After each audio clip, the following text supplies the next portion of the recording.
पर्यटन स्थळ म्हणून प्रसिद्ध असलेल्या माथेरानमध्ये रस्त्यांच्या दुरावस्थेमुळे पुन्हा एकदा गंभीर अपघात घडलाय। अमन लॉज परिसरात उखडलेल्या पेवर ब्लॉकमुळे ही रिक्षा उलटल्याने वृद्ध दाम्पत्यासह रिक्षाचालक गंभीर जखमी झालाय। या घटनेनंतर प्रशासनाच्या कामकाजावर प्रश्नचिन्ह उपस्थित होत असून तातडीनं रस्ते दुरुस्त करण्याची मागणी जोर धरू लागली आहे। मंगळवारी संध्याकाळी अब्बास महापुले आणि नूरजान महापुले हे माथेरानहून दस्तुरीकडे ई रिक्षाने प्रवास करत होते। अमन लॉज परिसरात रस्त्यावरील उखडलेल्या पेव्हर ब्लॉकवर रिक्षाचा टायर घसरल्याने चालकाचे वाहनावरील नियंत्रण सुटले आणि ही रिक्षा उलटली। या अपघातात वृद्ध दाम्पत्यासह रिक्षा चालकाला गंभीर दुखापत झाली असून जखमींवर वेगवेगळ्या खासगी रुग्णालयात उपचार सुरू आहेत।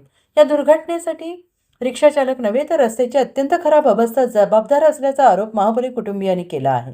एसटीपी प्रकल्पानंतर बसवण्यात आलेले पेव्हर ब्लॉक अनेक ठिकाणी उखडले असून वळणदार रस्त्यावर वाहन चालवणे धोकादायक बनल्याचं त्यांनी म्हटलं आहे। पर्यटकांची वाढती लोकसंख्या लक्षात घेता रस्त्यांची तातडीनं दुरुस्ती, धोकादायक ठिकाणांची पाहणी आणि ई रिक्षांची वाढती संख्या वाढवण्याची मागणी आता जोर धरते आहे। आणि या संपूर्ण गंभीर घटनेनंतर प्रशासन जागे होणार का असा सवाल नागरिक आणि पर्यटकांकडून उपस्थित केला जातो आहे। माझं नाव अब्बास अब्दुल महापुले, वय 75, राहणार माथेरान। मी रिक्षाने येत होतो, पावसाचे दिवस आहेत, त्या उतरलेला रिक्षा अपघात झाला। ब्लॉक निघलेले आहेत, ब्लॉक पहिले बसवले, आता रस्ता केला चांगला।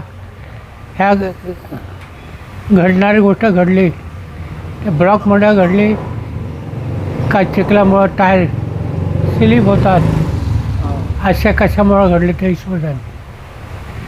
एवढी गोष्ट खरी आहे, धड रस्त्याना तुम्ही गाडी घोडे चालू करता तर त्याचं संरक्षण पहिलं करा।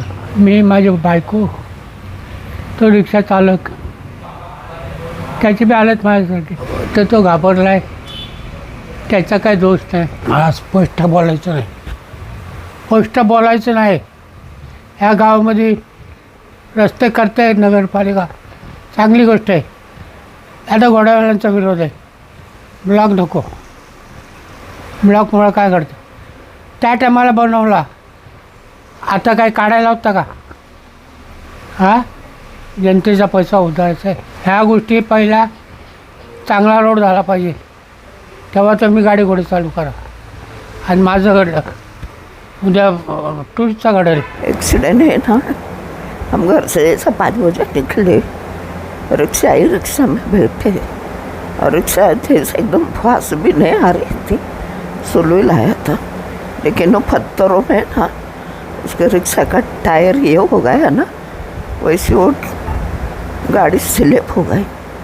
वो मेरे हाथ के बैग पन गिरी, हम 3 जन थे रिक्शा में, वही थे, मेरे आदमी थे और दूसरा वो मेरे पूरा आंग पे लोड़ा है जैसा। माथेरान के रास्ते ना, किधर भी कोई रास्ता अच्छा नहीं है, न किधर कोई लाइट बीट नहीं है।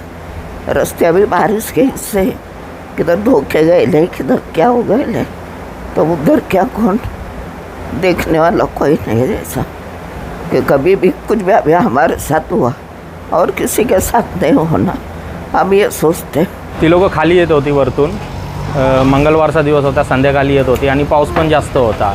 पाऊस जास्त असल्यामुळे काय रिक्षाचा धावपळ चालू असेल, रिक्षाने ती लोक येत होते आणि दस्तुरीच्या थोडा आधी त्या टर्निंगला त्यांची गाडी स्लिप झाली।